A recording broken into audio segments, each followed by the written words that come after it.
L'allarme dell'Organizzazione Mondiale della Sanità per l'Africa: 52 paesi su 54 hanno già casi di contagio. Marco Clementi. Il mercato di Lagos al mattino. La fame più pericolosa del coronavirus, dicono i venditori. Questa invece è Kibera, 200.000 persone, la più grande baraccopoli di Nairobi e del Kenya. A Città del Capo è dovuto intervenire l'esercito.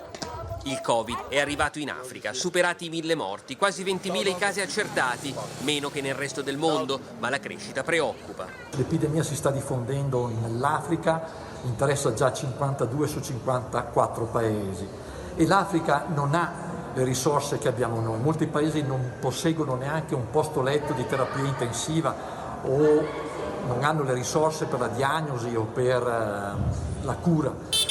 In un continente in cronica emergenza sanitaria, se non vengono messe subito in atto le misure, si rischia l'ecatombe, ci dice chi ha avuto il coraggio di rimanere a fronteggiare l'Ebola e ora è tornato per il coronavirus. L'epidemia si trasmette direttamente attraverso le vie respiratorie, il virus è subdolo, infinuo, molto di più di quanto non lo sia il virus dell'Ebola.